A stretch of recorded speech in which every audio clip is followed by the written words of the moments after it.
Hello दोस्तों, let's cricket की explainer series में आप लोगों का स्वागत है। और इस वीडियो में हम लोग डिस्कस करेंगे कि भारत क्यों नकली दवाओं का एक प्रमुख उत्पादक है।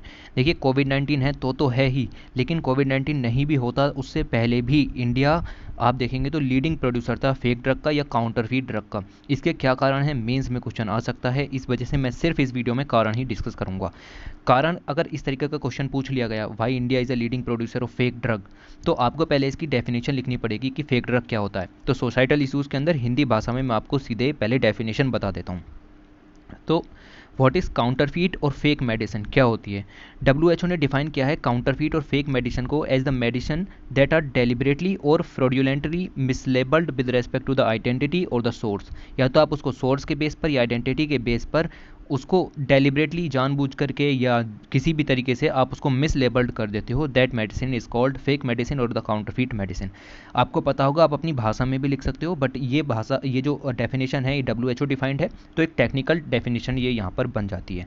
उसके बाद आप एक दूसरी और चीज़ होती है सब स्टैंडर्ड मेडिसिन। एक तो फुल्ली आपकी काउंटरफीट और फेक हो गई, एक उससे भी अलग प्रकार की होती है जिसको कहते हैं सब स्टैंडर्ड।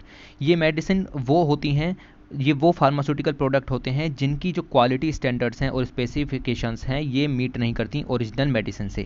ओके, तो जैसे कोई भी टैबलेट है उसमें सर्टेन मात्रा में यानी 5% मान लो कोई इंग्रेडिएंट होना चाहिए था, वो इंग्रेडिएंट उसमें 5% नहीं है, वो उससे कम है, उससे बहुत ज़्यादा है, तो उसको कहेंगे हम सब स्टैंडर्ड मेडिसिन।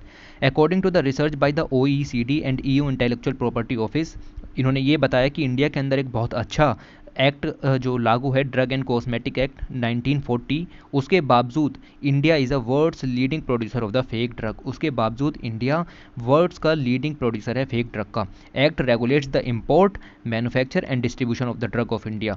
बट फिर भी आप देखेंगे तो इम्पोर्ट के मामले में भी, मैन्युफैक्चरिंग के मामले में भी और डिस्ट्रीब्यूशन के मामले में भी fake drug, fake medicine India में सबसे ज़्यादा है। तो इससे सीधा सीधा मतलब क्या निकलता है कि मतलब जो ये लॉ है, एक्ट है, इसका पूरी तरीके से इम्प्लीमेंटेशन नहीं हो रहा।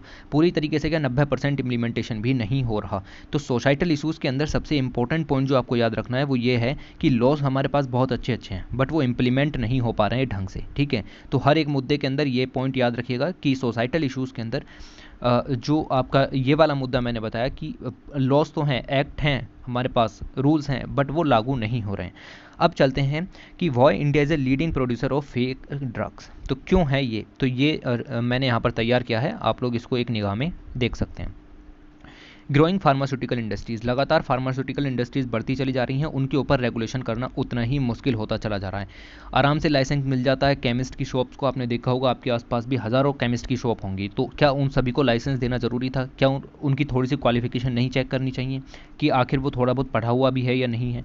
ठीक है, पुअर फार्मास्यूटिकल रेगुलेशन आपको देखने के लिए मिलेगी।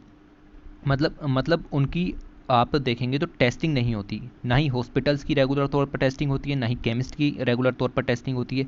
Lack of specially trained cadres and inadequate testing facilities, तो ये ट्रेंड कैडर्स जो होते हैं ये जगह जगह जाकर के देखते हैं, हॉस्पिटल्स में या फिर आपकी जो मेडिकल स्टोर्स होते हैं उनमें जाकर के चेक करते हैं कि हाँ, जो छापा होता है ना, छापेमारी का काम, वो यहाँ पर नहीं हो पा रहा है। ठीक है, तो ये आपको कमी दिखेगी पुअर फार्मास्यूटिकल रेगुलेशन में, एक्ट का सही से इम्प्लीमेंटेशन ना करने का नतीजा यहाँ पर निकलता है। High cost of genuine medicine, तो देखिए जो जनरली मेडिसिन आती हैं उनकी कॉस्ट बहुत ज़्यादा हाई होती है। अभी ग्राहक को नहीं पता है तो उसको आप चीप मेडिसिन के रूप में नकली मेडिसिन दे सकते हो और वो उसको ले भी जाएगा, क्योंकि उसे लगेगा भी बहुत सस्ती मेडिसिन यहाँ पर है, तो आप उसको यहाँ पर चला भी दोगे। अच्छा, ये जो कॉस्ट है मेडिसिन की, जो जेन्युइन मेडिसिन है, ये क्यों बढ़ रही है? Raw material price international market में लगातार बढ़ते चले जा रहे हैं। जैसे चाइना से आने वाली जो गुड्स हैं, 15,000 रुपये पर किलो के हिसाब से कोई रॉ मटेरियल आता था, वो अब 90,000 रुपये को है। ठीक है, तो इसकी वजह से जो मेडिसिन है उसकी कॉस्ट लगातार बढ़ती चली जा रही है, जिसके कारण आप देखेंगे तो सस्ती मेडिसिन लेना लोगों की प्रायोरिटी बन गई, क्योंकि वो अवेयरनेस नहीं होते और उन्हें पता भी नहीं होता कि ये नकली है, इसलिए सस्ती है। Prescription of the drug without registration, तो ये आपको देखने के लिए मिलेगा जनरली रूरल इलाके में भी देखने को मिलेगा और अर्बन में भी चीज़ें देखने को मिलेंगी कि लोग डॉक्टर के पास जाने से कतराते हैं, क्योंकि उसके यहाँ पर 300 का, 200 का या फिर 100 रुपये का पर्चा पहले बनवाना पड़ता है। ठीक है, तो लोग सीधे केमिस्ट के पास जाते हैं और केमिस्ट अपने आप में एक डॉक्टर बन करके बैठे हुए हैं। इसीलिए कह रहा हूँ उनकी थोड़ी सी टेक्निकल क्वालिफिकेशन यहाँ पर होनी चाहिए, उन्हें थोड़ा सा पता होना चाहिए कि केमिस्ट की शॉप है मेरी, तो मुझे क्या क्या स्पेसिफिकेशन रखनी चाहिए। कोई आया बोला पेट के दर्द की दवाई दे दीजिए, तो आपने उसको फेक मेडिसिन दे दी, आपका क्या जाता है? ठीक है, आपने तो वो चीज़ सस्ते में खरीदी थी और महंगे में बेच दी। और राइट, तो ये चीज़ आपको यहाँ पर समझनी है।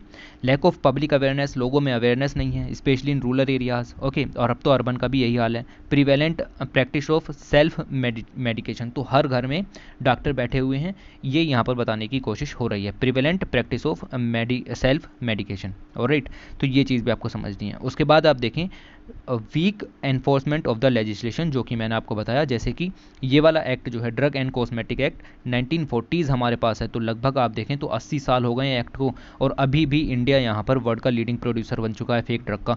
तो ये सब केसेस आपको देखने के लिए मिलेंगी कि 80 साल में हमने कुछ भी तरक्की नहीं की जब भी हम लीडिंग प्रोड्यूसर हैं। ऐसा कैसे है? क्योंकि हमने इस एक्ट के ऊपर बिल्कुल ध्यान नहीं दिया। तो सबसे बड़ा इशू आपको देखने के लिए मिलेगा weak enforcement of the legislation. तो ये एक ही स्लाइड में आपका यहाँ पर काम हो जाएगा। इसकी जो PDF है वो मैं नीचे अपलोड कर दूंगा, टेलीग्राम लिंक है वहाँ पर, आप इसको ज़रूर से देख लीजिएगा। ये लास्ट स्लाइड है और इतना ही इस वीडियो के अंदर ज़रूरी था। Thanks for watching, take care.